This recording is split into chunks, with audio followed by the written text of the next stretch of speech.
इंदापूरचे भाजपचे नेते आणि माजी आमदार असलेले हर्षवर्धन पाटील यांनी नुकताच शरद पवारांच्या नेतृत्वाखाली राष्ट्रवादी काँग्रेसमध्ये प्रवेश केला.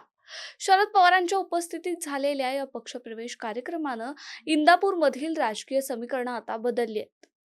हर्षवर्धन पाटील यांचा हा पक्षप्रवेश राजकीय दृष्टिकोनातून अत्यंत महत्त्वाचा मानला जातोय. कारण त्यांचं इंदापूरमधील राजकारणावर वर्चस्व असून त्यांच्यासोबत अनेक स्थानिक नेते देखील पक्षात सामील होण्याची शक्यता आहे. शरद पवारांनी या कार्यक्रमादरम्यान आणखी काही नेत्यांच्या प्रवेशाचे संकेत दिलेत, ज्यात रामराजे निंबाळकरांचं देखील नाव आता समोर येत आहे. हर्षवर्धन पाटील हे इंदापूरमधील प्रभावी नेते आहेत. भाजपमध्ये असताना त्यांचे इंदापूरमधील वर्चस्व कायम होतं. त्यांच्या राष्ट्रवादी काँग्रेस शरद पवार गटात प्रवेश केल्यामुळे स्थानिक राजकारणात मोठ्या प्रमाणात बदल होऊ शकतो. पाटील यांचा पक्षप्रवेश राष्ट्रवादीला इंदापूर मतदारसंघात नवीन ताकद मिळवून देईल आणि स्थानिक निवडणुकांमध्ये राष्ट्रवादीची स्थिती आणखी बळकट होईल. यानंतर शरद पवार यांनी एक वक्तव्य केलं. शरद पवारांच्या वक्तव्यानुसार इंदापूरमधील हर्षवर्धन पाटील यांच्या प्रवेशानंतर आणखी काही मोठे नेते पक्षात येऊ शकतात. त्यात रामराजे नाईक निंबाळकर यांचं नाव विशेषत्वानं पुढे येत आहे. त्यामुळे महाराष्ट्रातील अनेक मतदारसंघांमध्ये नव्या राजकीय हालचाली होण्याची शक्यता आहे. इंदापूरच्या कार्यक्रमात भाषण करताना शरद पवार यांनी सूचकपणे फलटणच्या आगामी कार्यक्रमाचं निमंत्रण मिळाल्याचा उल्लेख केला. इंदापूर सारखाच कार्यक्रम फलटणला होणार आहे असं ते म्हणाले. त्याचबरोबर पुढील महिन्याभरातील सर्व तारखा बुक असल्याचं सांगत पक्षात मोठ्या प्रमाणावर इनकमिंग होणार असल्याचं सूतोवाच देखील त्यांनी केलं. रामराजे नाईक निंबाळकर यांच्या नाराजीच्या चर्चेच्या पार्श्वभूमीवर शरद पवारांच्या वक्तव्याचा रोख त्यांच्याकडे असल्याचं राजकीय वर्तुळात मानलं जात आहे.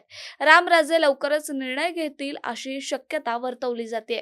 रामराजे निंबाळकर हे सातारा जिल्ह्यातील एक अत्यंत महत्त्वाचे आणि अनुभवी नेते आहेत. त्यांनी सातारा जिल्ह्यातील फलटण मतदारसंघातून अनेक वेळा विजय मिळवलाय. त्यांचे वडील देखील या भागात एक प्रभावी नेते होते, ज्यामुळे त्यांना राजकारणात मूळ धरायला मोठा आधार मिळालाय.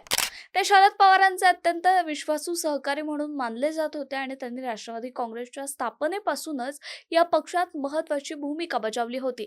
रामराजेंची राजकीय ताकद सातारा जिल्ह्यातील फलटण, कोरेगाव, माण आणि वाई या 4 प्रमुख मतदारसंघांमध्ये. त्यांच्या नेतृत्वाखाली अनेक वेळा निवडणुका जिंकल्या गेल्यात आणि स्थानिक स्तरावर त्यांचं प्रभावी अस्तित्व आहे.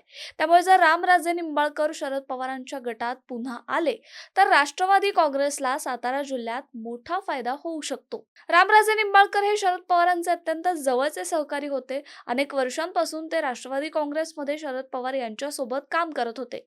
शरद पवार यांच्या नेतृत्वात सातारा जिल्ह्यातील राजकारण रामराजेंच्या सहाय्यानं खूपच बळकट झालं होतं. राष्ट्रवादीत फूट पडली तेव्हा रामराजे अजित पवारांच्या गटात सामील झाले. मात्र यामुळे त्यांच्या कार्यकर्त्यांमध्ये अस्वस्थता निर्माण झाली होती. शरद पवारांसोबत असलेलं त्यांचं जुनं नातं आणि कार्यकर्त्यांच्या दबावामुळे रामराजेंनी अजित पवारांचा गट सोडण्याची शक्यता आता निर्माण झाली आहे. रामराजेंचा राष्ट्रवादी काँग्रेस शरद पवार गटात प्रवेश झाला तर या दोन्ही मतदारसंघामध्ये राष्ट्रवादीची पकड आणखी बळकट होईल. तसंच स्थानिक भाजप आणि महायुतीला या निवडणुकीत मोठ्या आव्हानाला सामोरं जावं लागू शकतं. रामराजे निंबाळकर आणि रणजितसिंह नाईक निंबाळकर यांच्यातील संघर्ष आता वैयक्तिक टिकांपर्यंत येऊन पोहोचलाय. जर रामराजे अजित पवारांचा गट सोडून शरद पवार गटात सामील झाले तर स्थानिक राजकारणातील तणाव आणखी वाढण्याची शक्यता आहे. या संघर्षाचा थेट परिणाम महायुतीच्या मतांच्या विभाजनावर होईल. रामराजे निंबाळकर शरद पवार गटात सामील झाले तर फलटण, कोरेगाव, वाई आणि माण या मतदारसंघांमध्ये महायुतीला मोठा धक्का बसेल. या भागातील स्थानिक स्तरावर रामराजेंचा प्रभाव असल्यामुळे भाजप आणि शिवसेनेला निवडणुकीत आव्हान निर्माण होऊ शकतं. रामराजेंच्या प्रवेशामुळे शरद पवार गटाला सातारा जिल्ह्यात मोठा फायदा होईल. विशेषतः फलटण, वाई, कोरेगाव आणि माण या मतदारसंघांमध्ये राष्ट्रवादी काँग्रेसची स्थिती अधिक मजबूत होईल. रामराजे नाईक निंबाळकर यांनी जर अजित पवारांच्या गटाला रामराम करून शरद पवारांच्या राष्ट्रवादीत प्रवेश केला तर जसं आपण मगाशी म्हणालो तसं नक्कीच त्यांच्या फलटण सोबत वाई, कोरेगाव आणि माणचं गणित बदलेल. मात्र याविषयीचे चित्र येत्या काळात स्पष्ट होईलच.